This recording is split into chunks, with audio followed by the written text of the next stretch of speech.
OBC को लेकर के भाजपा ने ऐसा दांव चल दिया है, कांग्रेस को समझ नहीं आ रहा आखिर वो करे तो करे क्या। कुछ दिन पहले जिस प्रकार से भूपेंद्र सिंह हुड्डा ने पिछड़ा वर्ग को यानी कि ओबीसी को डिप्टी सीएम बनाने की बात कही थी, उसके बाद राजनीति पिछड़ा वर्ग को लेकर के तेज हो गई थी। लेकिन अब भाजपा ने प्रदेश अध्यक्ष, जिसको ज्यादातर यानी कि 9 साल से हम देख रहे थे कि वो जाट वर्ग से ही प्रदेश अध्यक्ष बना रही थी, जबकि भाजपा का जो मुख्यमंत्री है उन्होंने पहले ही गैर जाट बनाया हुआ है और अब पिछड़ा वर्ग से प्रदेशाध्यक्ष बनाकर के सीधे तौर पर अब 35 वर्ग की राजनीति भाजपा ने कर ली है। तो ऐसे में कांग्रेस का जो दांव था पिछड़ा वर्ग को लेकर के, क्या वो चल पाएगा? भाजपा ने आखिर जो 35 वर्ग की जो राजनीति की है वो किन हालातों में की है?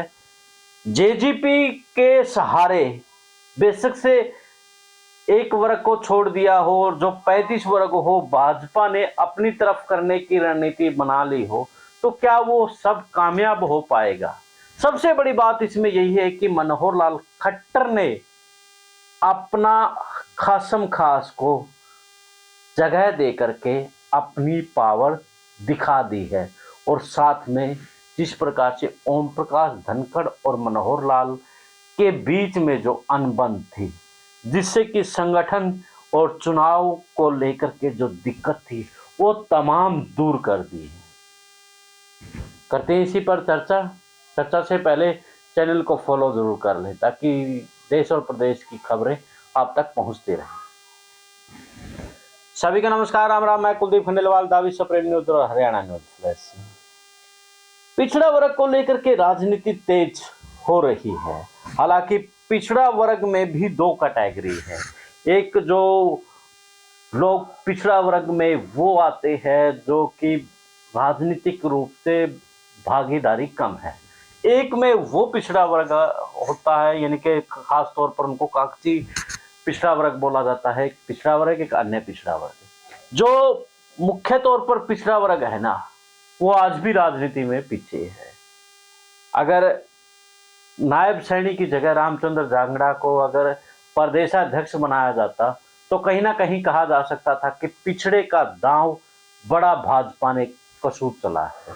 लेकिन अब नायब सिंह सैनी जो कि सांसद है कुरुक्षेत्र से, उनको बना करके उसी पिछड़ा वर्ग को, जिसके सांसद भी हैं, तमाम वो चीजें हैं जिसको लेकर के अब बातचीत और चर्चाएं उठी है।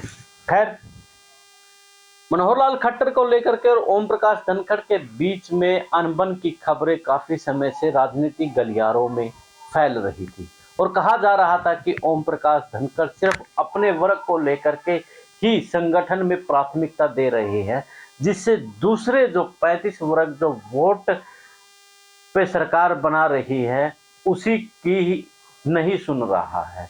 तो उसको लेकर के बड़ा बीजेपी में अंदरूनी कलह था।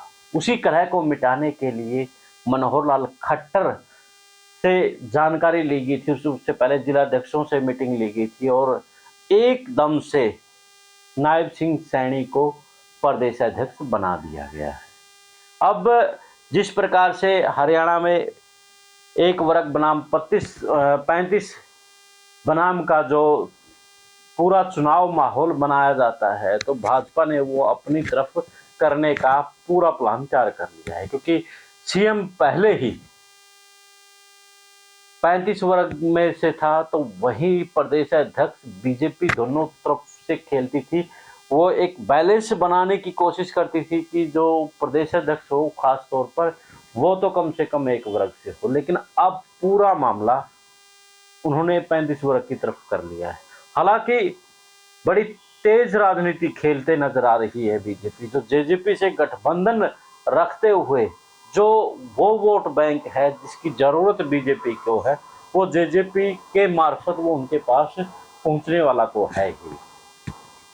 कांग्रेस यहां मार खाती हुई नजर आ रही है, क्योंकि कांग्रेस ने पहले ही ऐलान कर दिया था भूपेंद्र सिंह हुड्डा ने कि डिप्टी सीएम हम पिछड़ा वर्ग से लेंगे, हम ब्राह्मण समाज से डिप्टी सीएम लेंगे, यानी कि सभी जगह से उन्होंने डिप्टी सीएम उठा लिए थे, जिससे नाराजगी हुई थी कि हम सीएम क्यों नहीं बन सकते। लेकिन अब जिस प्रकार से भाजपा ने बड़ा दांव चल करके प्रदेश अध्यक्ष भी पिछड़ा वर्ग का बना दिया है, तो अब चर्चाएं यही चल रही हैं प्रदेश में कि भाजपा का दांव कांग्रेस को अब भारी पड़ने वाला है। खैर, इस मामले में आप क्या देखते हैं? आप भी अपनी प्रतिक्रियाएं, अपनी राय जरूर दीजिए कि जिस प्रकार से प्रदेश अध्यक्ष पिछड़ा वर्ग से बनाया है तो उसका कितना लाभ और कितना हानि भाजपा को होने वाली है। देश और प्रदेश की खबरों के लिए देखते रहिए मेरे साथ विश्व प्रेम न्यूज़ और हरियाणा न्यूज़ एक्सप्रेस। अब मुझे दें इजाज़त, मिलते हैं एक नई वीडियो में।